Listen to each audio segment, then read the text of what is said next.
continuons avec notre direct. Comme vous le savez, nous sommes en train de poursuivre les enseignements qui ont commencé depuis la semaine, tout au long de la semaine passée. Et c'est pour le compte de l'église Chapelle des Restaurations. Et sans plus tarder, nous continuons notre direct et nous donnons la parole au pasteur Jérémie Béni-Béa pour la suite de ses enseignements. Merci beaucoup, chers frères et sœurs. Nous vous disons merci pour votre impatience. Nous nous excusons, nous avions eu un peu de problèmes techniques. Alors nous revenons. Nous disions que nous avions débuté notre message depuis la semaine passée sur la dignité sacerdotale de Christ. Nous voulons parler pourquoi Christ est spécial, pourquoi Christ est le propriétaire de l'humanité, pourquoi il est le propriétaire du monde entier, pourquoi il est propriétaire de toutes les créatures. Pourquoi nous sommes en train de parler de ces sujets? C'est parce que la Bible montre bien que vers le temps de la fin, et surtout lorsque l'Église sera enlevée, l'Antichrist, qui est le diable, viendra pour instaurer son gouvernement mondial, viendra pour se proclamer, lui, Dieu, responsable de toutes choses, possesseur de toutes choses, le Seigneur de tout. Souvenez-vous, lorsque le diable a tenté le Seigneur Jésus, il lui dit: adore-moi, agenouille-toi, adore-moi, et je vous donnerai ces royaumes parce que tout m'a été donné. Alors jusqu'à présent, le diable, lui, se voit comme étant le propriétaire de tout. Alors, selon la Bible, il y a le principe du rachat. La Bible montre en Lévitique chapitre 26 que lorsque quelqu'un devient pauvre et qu'il vend tout ce qu'il a, s'il a quelqu'un qui est le plus proche parent de lui, son plus proche parent pourra payer le prix pour le racheter ce qui a été vendu et racheter la personne qui est devenue pauvre. Et si la personne qui a vendu, qui est devenue pauvre, n'a pas quelqu'un qui peut le racheter, alors il va attendre jusqu'à 50 ans. Lorsqu'il totalisera 50 ans d'esclavage, 50 ans de souffrance, c'est à ce moment-là qu'on pourra publier l'année de la grâce.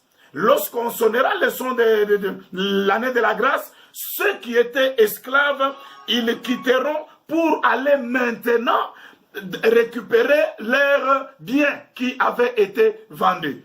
Ou si il a des biens, lui-même, il peut maintenant payer pour se racheter. Or, quand on est esclave, il est difficile de se racheter. Quand on est esclave, on est difficile d'avoir les biens pour payer pour sa liberté. Deux, lorsque quelqu'un n'a pas quelqu'un qui peut payer le prix, un plus proche parent, alors il va soit attendre 50 ans, soit il va se libérer de lui-même. Comme nous avions dit, se libérer de lui-même lorsqu'on est prisonnier, c'est difficile. C'est ainsi que dans le principe ou dans la loi du rachat, il faut que la personne à être rachetée puisse avoir son plus proche parent, puisse avoir quelqu'un de sa famille. C'est ainsi que Boaz, étant plus proche parent d'Elimelech, il pouvait payer le prix pour racheter Ruth et racheter les biens qui appartenaient à Elimelech. C'est-à-dire, avant que les lopins de terre que Elimelech ou que Naomi avait vendu, avant que cela puisse être racheté, il fallait d'abord que la dignité de Ruth puisse être au départ rachetée. C'est-à-dire, c'est le rachat de la personne qui précède le rachat de toute autre chose. Et le principe très important dans le rachat, il fallait avoir un plus proche parent. C'est ainsi que Moïse, bien que né dans la captivité, mais Dieu a fait que Moïse puisse sortir de la maison de ses parents, qu'il grandisse dans la maison de Pharaon. Et en grandissant dans la maison de Pharaon, il n'est plus esclave. Et c'est alors que Dieu pouvait maintenant utiliser Moïse comme celui qui pouvait racheter l'Israël. Parce que Moïse était témoin des souffrances du peuple d'Israël. Et Moïse était plus proche parent, il avait le même sang. C'est-à-dire, dans la loi du rachat, il fallait avoir un frère, il fallait avoir quelqu'un qui est de votre famille.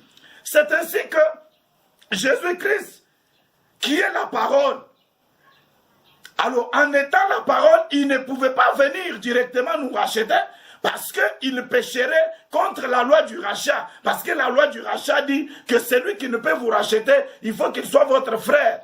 C'est pourquoi lorsque nous lisons Jean chapitre 5, vous verrez que l'homme qui était à la piscine de Bethesda, il répond au Seigneur Jésus, il lui dit, mais je n'ai pas quelqu'un pour me sauver, je n'ai pas quelqu'un pour m'aider. Et cet homme-là, il a parlé dans la connaissance de ce qui s'est passé, dans la connaissance de la loi juive du rachat, qui se trouve en Lévitique chapitre 26.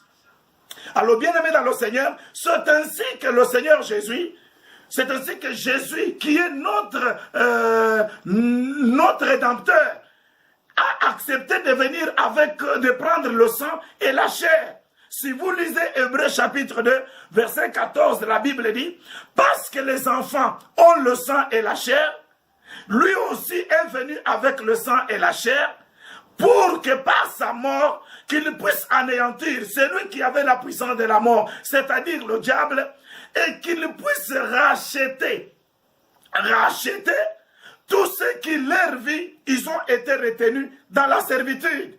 En d'autres termes, le but de l'incarnation, un des buts de l'incarnation de Christ, parce que n'oubliez pas, bien aimé, que Christ n'a pas seulement existé quand on l'a mis au monde par Marie. Non, si vous lisez Éphésiens, vous verrez la Bible dit qu'il a été programmé dès la fondation du monde à mourir pour notre salut. C'est-à-dire le Christ a existé avant même que le monde existe. C'est pourquoi en Genèse, lorsque Dieu dit « créons l'homme à notre image », Dieu s'intéresse à son Fils qui est la parole et il s'intéresse au Saint-Esprit. C'est la Sainte Trinité, un seul Dieu, mais qui a la manifestation des trois personnes. Là, ce n'est pas notre intérêt, mais je voudrais que vous puissiez comprendre que c'est très important. C'est l'un des buts pour lesquels Jésus est venu avec le sang et la chair. Et en venant avec le sang et la chair, il était maintenant plus proche de nous. Il était maintenant notre frère. Il pouvait maintenant facilement nous racheter par son sang. Parce que, en dehors de Christ, qui est venu, qui a pris la chair, aucun autre prophète, aucun autre apôtre, aucune autre personne ne pouvait nous sauver parce que tous étaient nés d'Adam. Et c'est ainsi que c'est ainsi que Paul appelle Jésus, par exemple, le dernier Adam ou le nouvel Adam. C'est-à-dire, comme l'ancienne humanité, l'ancienne création avait le fondement dans Adam, et la deuxième création a le fondement en Christ, qui est le nouvel Adam. Alors, la Bible dit que lorsqu'il a pris maintenant le livre, les anges, les 24 êtres vieillards, les 4 êtres vivants, se sont agenouillés, ils l'ont adoré, ils ont commencé à chanter, ils chantaient, ils chantaient un cantique nouveau qui n'avait jamais été chanté. Ils disaient, tu es digne de prendre le livre, d'en ouvrir le sceau, car tu as été immolé. Et tu as racheté pour Dieu, par ton sang, des hommes de toute tribu, de toute langue, de tout peuple, de toute nation. Tu as fait d'eux un royaume et des sacrificateurs pour notre Dieu, et ils régneront sur la terre. Alors, depuis le mercredi, j'ai commencé à donner les points qui constituent la dignité. Parce que n'oubliez pas que je vous ai dit que la dignité, c'est un poids, c'est un mérite. La dignité, c'est un mérite. Lorsque personne ne pouvait pas s'élever, c'est parce que personne ne méritait à donner sa vie ou à donner un sacrifice pour sauver l'humanité. Parce que l'humanité était dans la servitude. Tout ce qui était né de l'homme et de la femme étaient tous dans la servitude. Et il fallait quelqu'un qui pouvait être au-delà de la loi, du péché et de la mort. C'est lui qui avait une autre dispensation supérieure à la dispensation du péché et de la mort, qui pouvait venir alors nous sauver.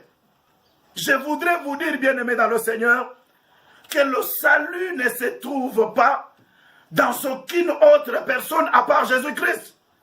Et le salut n'est pas dans les sangs des animaux.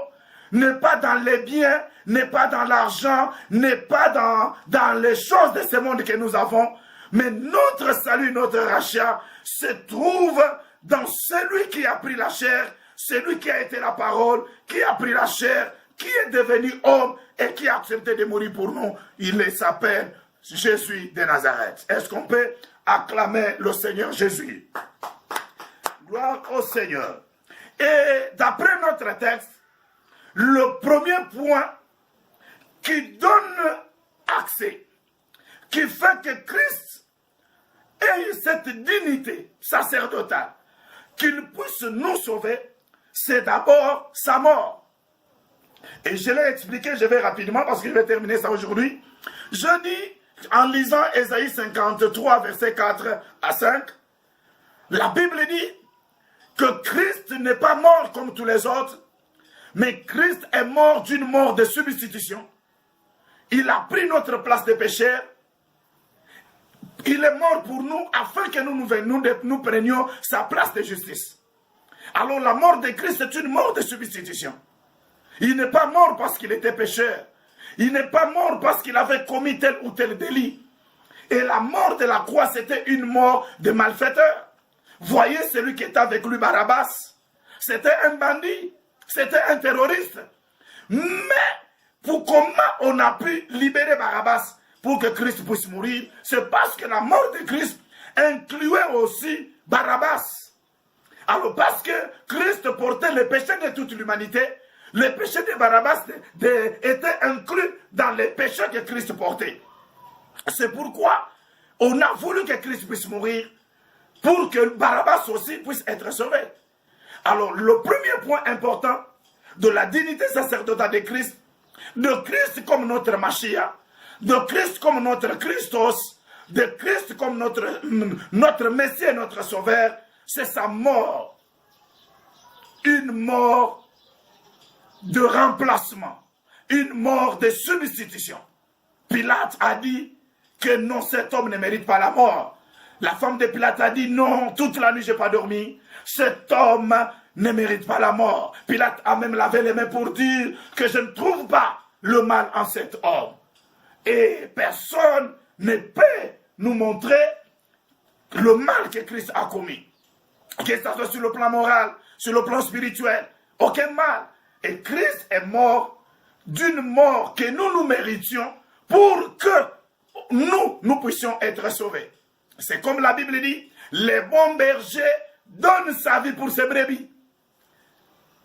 Et cela est typifié lorsque David, comme berger, dans la brousse, il a gardé les troupeaux de son père. Lorsque les lions et l'ours venaient, David, comme berger, il a accepté de mourir. Il a sauvé les brebis des lions, des bouches des lions et d'ours. Et c'est ça la métaphore. La réalité se trouve en Christ, qui est le véritable berger, qui est le bon berger. Le bon berger qui a donné sa vie pour que les brebis gardent leur vie, pour que les brebis protègent leur vie. Lorsque David a donné sa vie, aucune brebis n'était prise, n'était tuée. Et Christ a donné sa vie pour nous protéger. Mes frères et sœurs, je vais vous dire que la mort de Christ, c'est votre salut. La mort de Christ, c'est votre protection.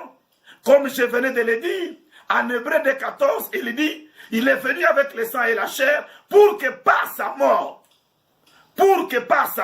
il puisse anéantir. Anéantir signifie rendre nul, rendre sans effet.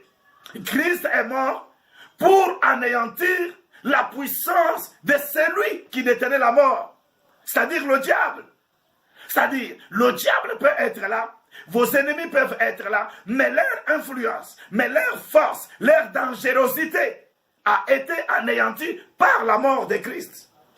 Et cela, je peux encore aller très loin pour expliquer dans la vie de l'apôtre Paul.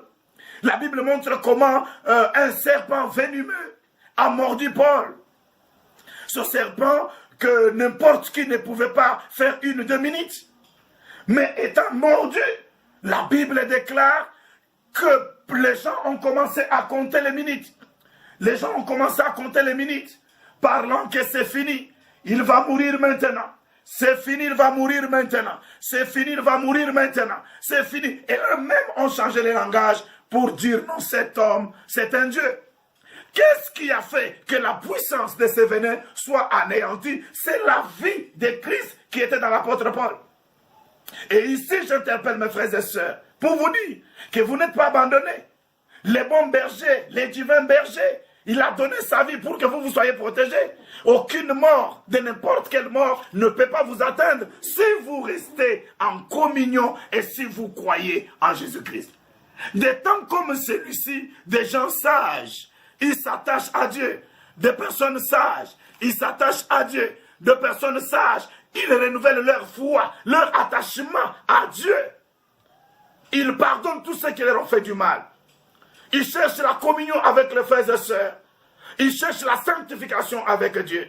Sans ces choses, personne ne peut pas voir le Seigneur. Après, le premier point de la dignité que je parlais, la mort substituble. Le deuxième point, c'est le prix.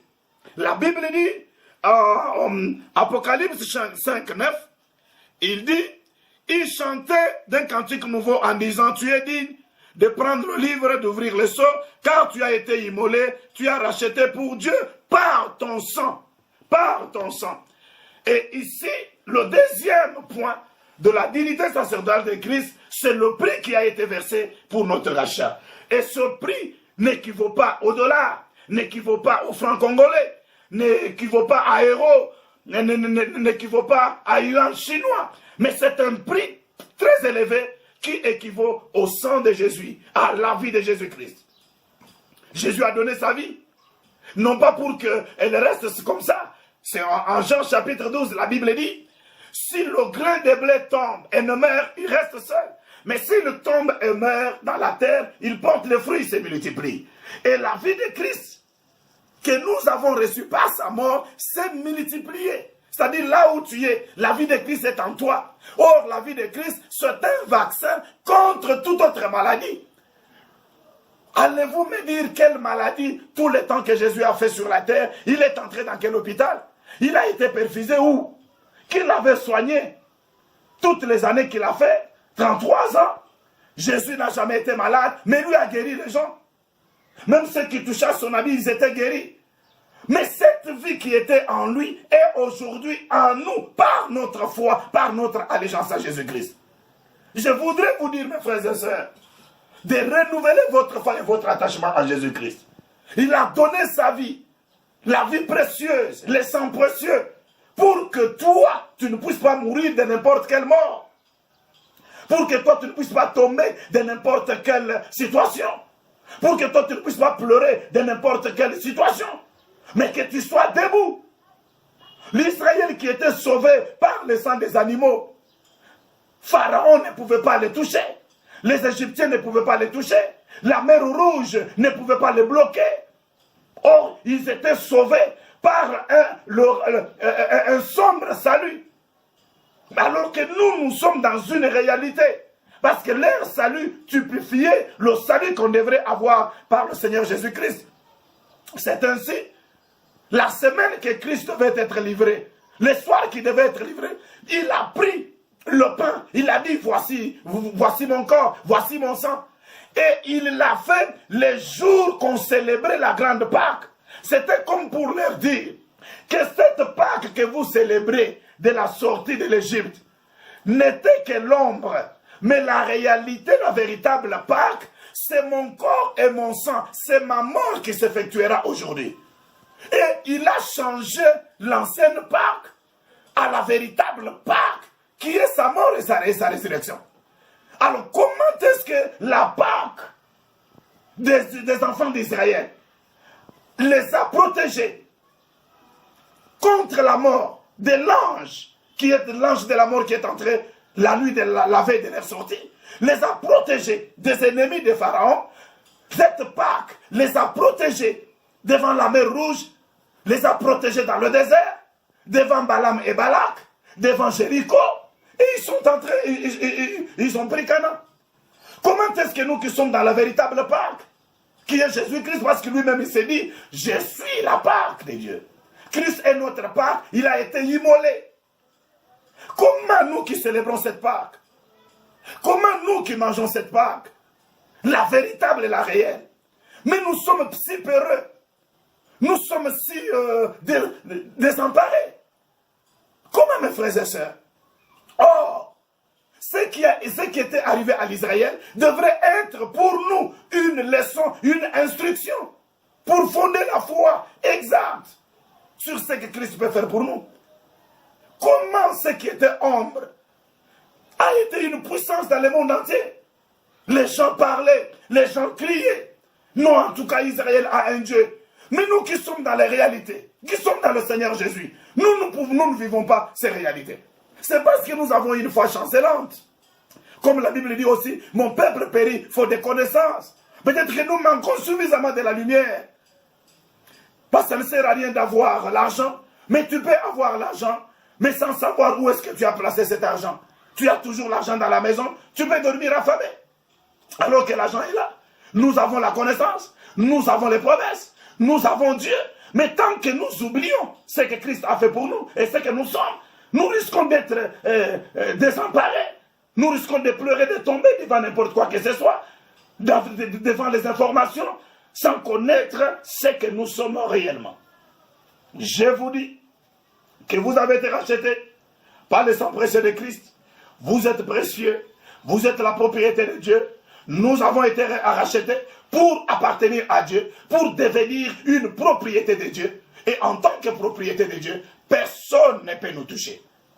Vous-même, vous savez, lorsque Belchassar est allé prendre les vases qui étaient dans le temple de Dieu, que son grand-père, Nabuchodonosor, avait pris. Lorsque Belchassar a pris ces vases pour mettre devant et boire avec ses prostituées, vous savez ce qui est sorti sur le mur.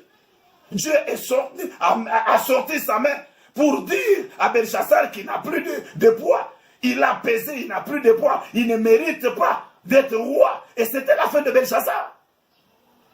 Si Dieu a combattu pour les vases d'argent, d'or qui étaient dans le temple, et si nous-mêmes qui sommes des vases d'honneur, selon 2 Timothée chapitre 2 verset 20, la Bible dit, dans toute maison, il n'y a pas que des vases d'honneur. Il y a aussi des vases d'usage vil. Si quelqu'un se conserve pur, il sera un vase d'honneur. Il sera un vase d'honneur. Sanctifié. Préparé. Pour toute bonne œuvre par son maître. C'est-à-dire, si nous sommes sanctifiés pour Dieu, si nous sommes mis à part pour Dieu, nous sommes les vases d'honneur. C'est nous qui faisons la gloire de Dieu. C'est nous le seul qui freinons la destruction de ce monde. Nous sommes un peuple sur qui Dieu compte. Nous sommes ces vases d'honneur. Comment Dieu peut laisser ces vases d'honneur être touchés, détruits par les forces du mal? C'est parce que nous-mêmes, nous ne connaissons pas notre nature. C'est parce que nous-mêmes, nous nous sommes laissés entrer dans le mal. Aujourd'hui, tout le mal est dans l'église.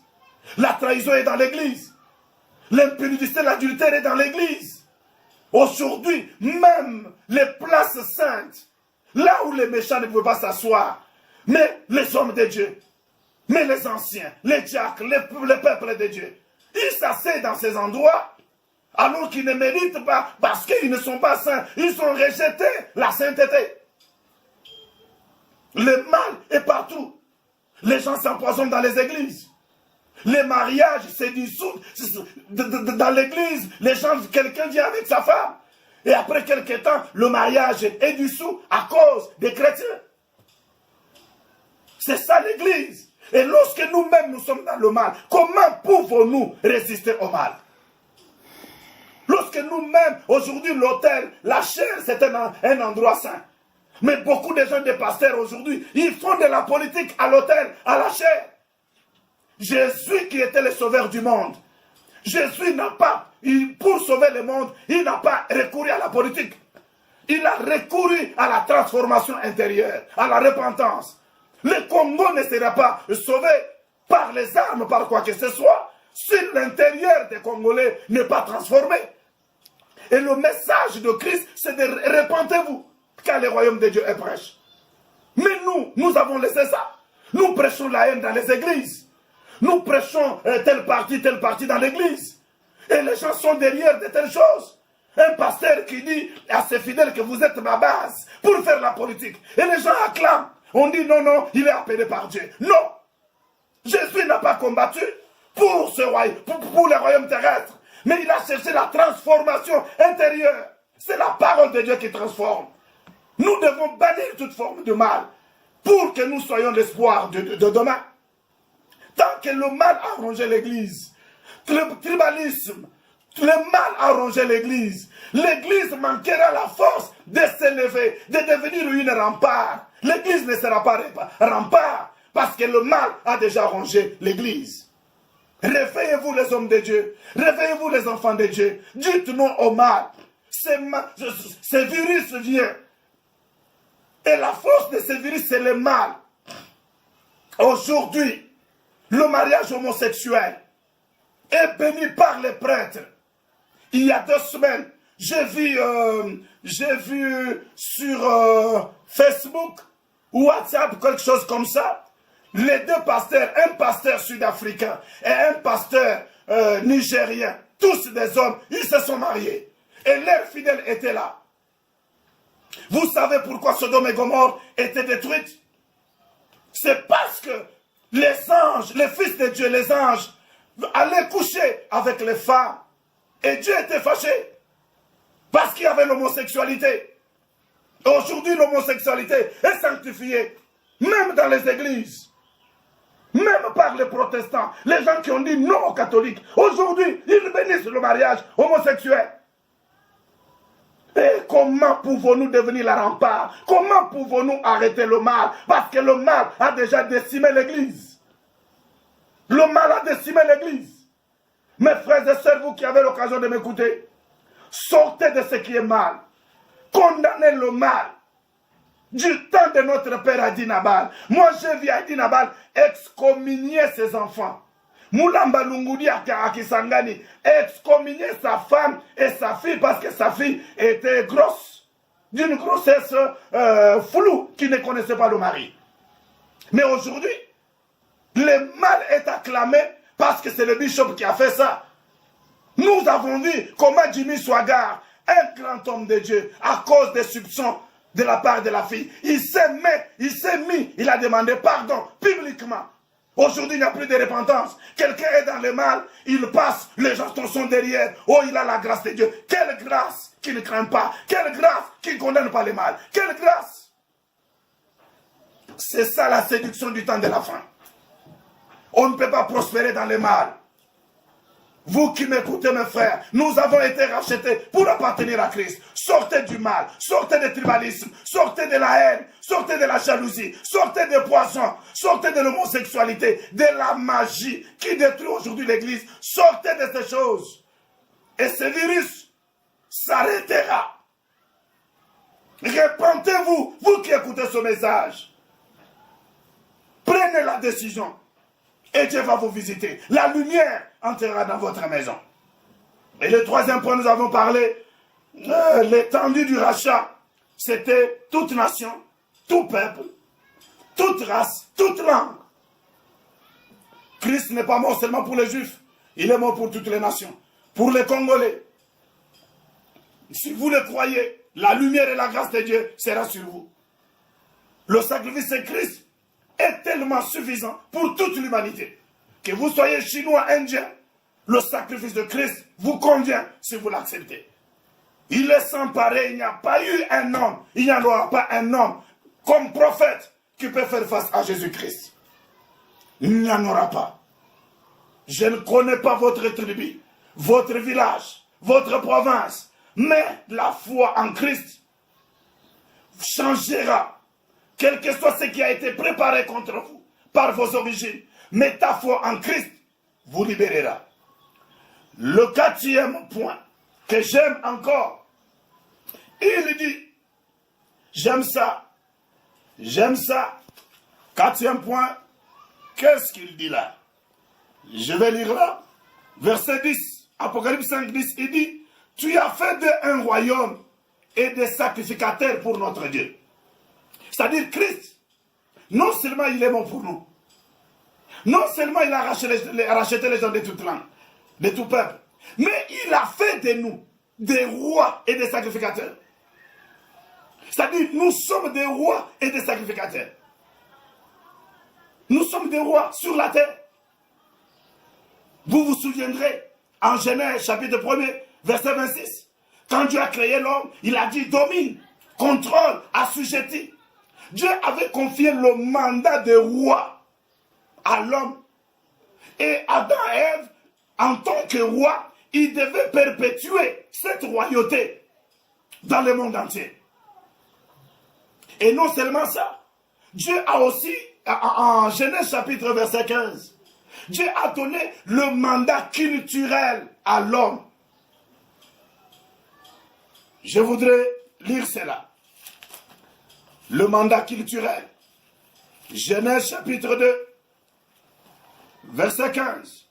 Il dit, l'Éternel prit l'homme et le plaça dans le jardin d'Éden pour le cultiver et pour le garder. Ce mandat culturel a fait que Adam et Ève puissent être au service de Dieu dans le jardin d'Éden. Qu'ils servent Dieu. Et c'est ça le service, c'est ça le mandat. L'homme était sacrificateur, l'homme était roi. Le royaume des sacrificateurs. Et c'est lorsque le péché est entré que ce mandat n'a pas pu être développé parce que le plan de Dieu a été bloqué.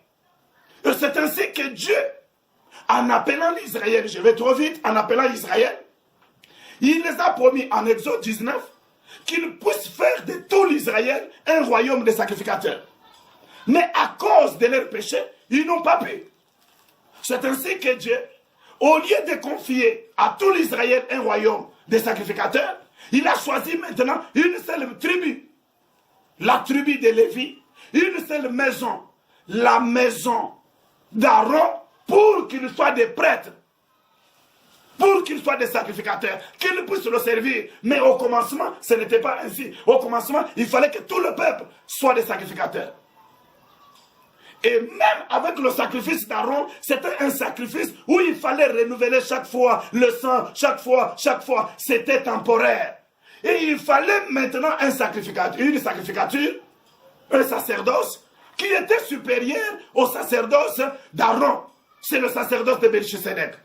C'est ainsi que Jésus va être appelé comme souverain sacrificateur dans le sacerdoce de Melchisedec.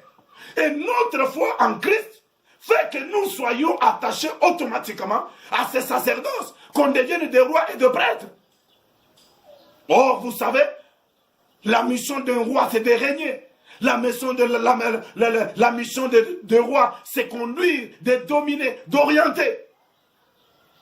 Et une des missions des sacrificateurs, c'est d'intercéder, d'influencer spirituellement. Voici le rôle que l'Église a. Nous sommes des rois, nous sommes des sacrificateurs. Nous pouvons dire non, toi virus, arrête-toi là. Il s'arrête parce que nous avons ce mandat. Nous sommes des rois, nous sommes des sacrificateurs. Il a fait de nous. On n'a pas dit il fera de nous, non. Il a fait de nous. C'est-à-dire nous les sommes aujourd'hui. Il y a ce qu'on appelle en théologie les déjà et les pas encore. Les déjà signifie c'est déjà arrivé. Pas encore signifie ce n'est pas encore dans la plénitude. Quand bien même notre royauté et notre prêtrise sera manifeste totalement lorsque Christ reviendra, lorsque le royaume éternel sera établi. Mais maintenant, nous pouvons quand même jouer le rôle des rois et des sacrificateurs. Comme la Bible dit en Éphésiens chapitre 2 verset 6, que Christ, nous sommes morts avec Christ, nous sommes ressuscités avec Christ, nous sommes assis avec lui au ciel à la droite de Dieu. C'est que la position que Christ a aujourd'hui, nous l'avons aujourd'hui. Comme Christ règne au ciel, nous régnons aussi avec lui. Parce que nous sommes assis avec lui au ciel. C'est ça le métaphore même du baptême. Quand vous êtes baptisé, ça montre que vous êtes mort et ressuscité avec Christ. Et même le fait qu'il est assis à la droite de Dieu, nous sommes assis avec lui à la droite de Dieu. Lisez Ephésiens 2:6. Et si nous sommes assis avec Christ, nous sommes en train de régner. Parce que Christ règne au ciel. Christ est en train de régner. Il est en train d'agir. Il est en train de travailler. Nous devons avoir ce règne. L'Église doit régner. Lisez dans les Actes des Apôtres, lorsque Diacre Philippe est arrivé à Samarie, que tous les pays ont été bouleversés. Un diacre qui arrive à Samarie et tous les pays ont été bouleversés. Alors qu'on peut être dans un pays, dans un continent où il y a plus des archibishops, où il y a plus des apôtres, mais c'est le peuple qui tremble devant les forces du diable. Non, revenons à l'essentiel. Revenons à notre mission, revenons à notre mandat. Nous sommes des rois et des sacrificateurs. Ne voyons pas seulement les privilèges liés à la royauté, les privilèges liés au travail que Dieu nous a donné, mais voyons aussi la responsabilité. Il n'y a pas de privilèges s'il n'y a pas de responsabilité. Et l'une des responsabilités des sacrificateurs, c'est la sainteté. Si le prophète, Dieu n'avait pas tellement de rigueur. Si le roi, Dieu n'avait pas tellement de rigueur. Mais là, l'office où Dieu exigeait plus la sainteté, c'était la sacrificature, c'était les prêtres. Parce que c'était eux qui ouvraient le chemin pour que le peuple de Dieu rencontre Dieu. Et aujourd'hui, nous sommes cela. Nous sommes des rois des sacrificateurs. Est-ce que nous remplissons ce qu'il faut pour que les portes des cieux s'ouvrent devant le peuple de Dieu? Ou nous voyons seulement des privilèges? Nous voyons seulement ce que nous avons, des matériels, des physiques. Mais notre responsabilité, nous ne voyons pas ça. Or, si nous ne sommes pas responsables, même les privilèges vont nous fuir. Église du Seigneur, peuple de Dieu, vous êtes prêtres là où vous êtes. Vous pouvez parler, influencer les choses. Vous pouvez parler, Élie a parlé, il a arrêté la pluie. Vous pouvez dire, tant que je suis vivant, telle maladie n'entrera pas dans ma maison, telle maladie n'entrera plus à Lubumbashi. Comme c'est calme, il n'y aura plus de ce virus dans la vie de Lubumbashi. Vous pouvez parler. Et vos paroles vont influencer les spirituels. Car il n'y a rien qui arrive dans le physique si le spirituel n'est pas influencé. Nous voyons les sacerdoces du diable, de Satan. Les sacerdotes de Satan agissent. Tout le monde est en train de dire aujourd'hui, oh, ce sont les satanistes qui ont fait. Mais vous qui avez Dieu, pourquoi votre sacrificature ne peut pas empêcher cela de se réaliser? C'est parce qu'ils font beaucoup de sacrifices. Mais l'Église ne fait pas de sacrifices. Or, le plus grand sacrifice, d'abord, c'est le don de soi. C'est votre vie. C'est ça le plus grand sacrifice pour arrêter n'importe quoi que ce soit. Et après, tous les autres dons matériels, physiques, financiers aussi. Mais l'Église, qu'est-ce que vous faites? Qu'est-ce que vous faites? Dites ensemble avec moi, je suis sacrificateur. Dites ensemble avec moi, je suis roi. Aucun plan de l'ennemi ne se réalisera contre moi. Dites ça au nom de Jésus. Dites au nom de Jésus. En tant que sacrificateur, en tant que roi, la ville de Lubumbashi sera protégée. La République démocratique du Congo sera protégée. Mes enfants et ma famille seront protégés. Le monde entier sera protégé. Et qu'il en soit ainsi. Au nom de Jésus. Et le cinquième point du sacerdoce de Christ, ils régneront avec lui. Et ici, verset 10, on dit, et tu as fait d'un royaume et des sacrificateurs pour notre Dieu, ils régneront sur la terre. Le règne, c'est sur la terre, pas au ciel. Notre règne, notre influence, notre pouvoir, c'est sur cette terre. Ils régneront sur la terre. Ils vont diriger la terre. Ils vont influencer la terre. C'est le règne avec Christ. On ne peut pas régner sans Christ. On règne avec Christ. Si nous sommes avec Christ, si nous gardons la foi avec Christ, nous régnons avec lui. Nous régnons avec lui. Nous dirigeons avec lui. Nous orientons avec lui. Dites après moi, je règne avec Christ. Dites encore, je règne avec Christ. Dites encore, mon église règne avec Christ. Dites encore, ma famille règne avec Christ. Oui, nous régnons avec lui. Nous régnons avec lui.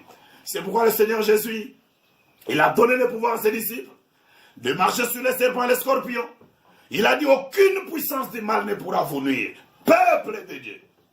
même élevé dans le ciel, je déclare, en tant que sacrificateur, en tant que roi, investi par le pouvoir invincible, je déclare qu'aucun malheur ne s'approchera de ta maison, qu'aucun fléau n'entrera dans ta maison, que psaume 91 soit ton partage.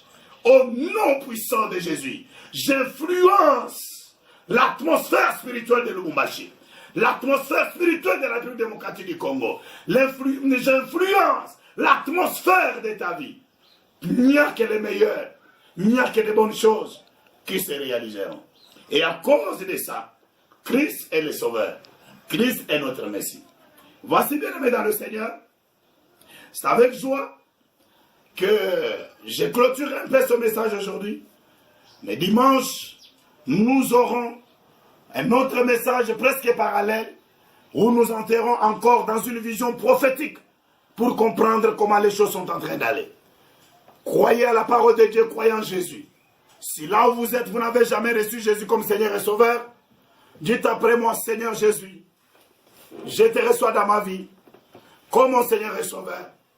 Pardonne mes péchés, couvre-moi de ton sang précieux. Merci et sois béni au nom de Jésus. Il y a notre numéro qui est là. Tu peux nous appeler, tu peux nous contacter et vous serez le bienvenu. Pour ma part, je dis merci au Seigneur Dieu Tout-Puissant, le Dieu d'Abraham, d'Isaac et de Jacob, le Dieu de notre Père Adinabal, qui nous a appelés dans ce ministère de la parole. Je bénis la chapelle de restauration, les collèges des anciens, les mamans de l'aube, l'accueil. Je bénis les pasteurs qui sont avec nous. Dans la chapelle de restauration, les serviteurs. Je bénis tous les départements. Accueil, hommes adultes, jeunesse. Vous êtes abondamment bénis, vous êtes nombreux les départements, je vous bénis. Soyez bénis au nom de Jésus-Christ. J'ai l'assurance que très prochainement nous allons nous rencontrer dans notre base missionnaire. Mais là où vous êtes, soyez bénis. Communiquez ce message aux autres. Appelez-nous après. Ce message sera sur notre YouTube et MCR, Chapelle de Restauration. Abonnez-vous. Appelez-nous. Donnez les témoignages et soyez libérés de la peur. N'écoutez pas beaucoup des informations parce que qui les parlent, ce sont des incrédules. Ce sont des gens qui ne croient pas à l'intervention de Dieu. Et Dieu vous bénira. Si ce message vous a trouvé dans un état mauvais, de péché chronique, abandonne et prends la décision de revenir à Dieu. Cherche un homme de Dieu près de toi ou appelle-nous. Nous allons vous réconforter, vous amener au Seigneur. Merci Père de grâce pour ton amour et ta bonté. Je bénis mes frères et sœurs qui soutiennent cette émission, qui nous envoient leur unité, les mégabytes, leur transport. Bénis les Pères Tout-Puissants. Bénis aussi ceux qui vont le faire. Que l'honneur, la gloire, la puissance te soient rendus. Merci parce que tu es sur le trône. Merci parce que tu diriges toutes choses. Merci parce que tu as fait de nous des rois et des sacrificateurs. Nous te disons merci. Au nom de Jésus. Amen. Amen. Shalom, que la paix du Seigneur soit avec vous. Je passe la parole au serviteur de Dieu, Martis. Merci beaucoup, pasteur. Merci à vous qui nous avez suivis de partout. On se fixe rendez-vous très prochainement. Ça sera les dimanches. Je crois que vous aurez sur la même page les détails de l'heure. Dimanche à 10h. Dimanche à 10h, on sera déjà en direct. Veuillez partager cette vidéo et que la paix du Seigneur soit notre partage. Et shalom chez vous.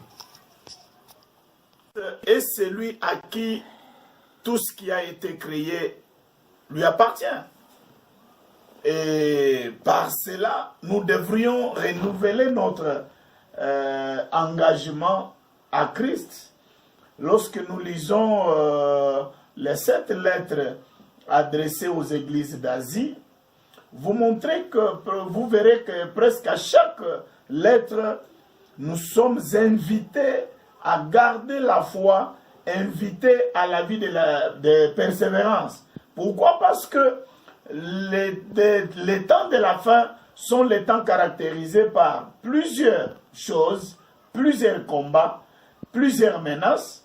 Et si notre foi n'est pas fondée sur les rocs, si la foi est fondée sur les histoires, sur la joie, sur les danses, sur les prophéties, lorsque les moments difficiles comme celui-ci arrivent, beaucoup de gens risquent de perdre la foi parce que l'objectif de l'Antéchrist, c'est de séduire, si c'était possible, même les élus.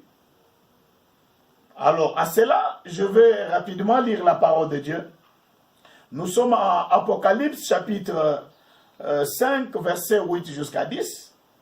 Quand il eut pris le livre, les 4 êtres vivants et les 24 vieillards se prosternèrent devant l'agneau, tenant chacun une harpe et des coupes d'or remplies de parfums qui sont les prières des saints.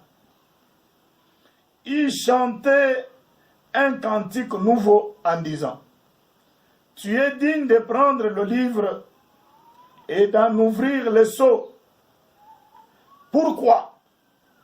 Car tu as été immolé et tu as racheté pour Dieu par ton sang des hommes de toutes tribus, de toutes langues, de tout peuple et de toute nation, et tu as fait d'eux un royaume et des sacrificateurs pour notre Dieu, et ils régneront sur la terre.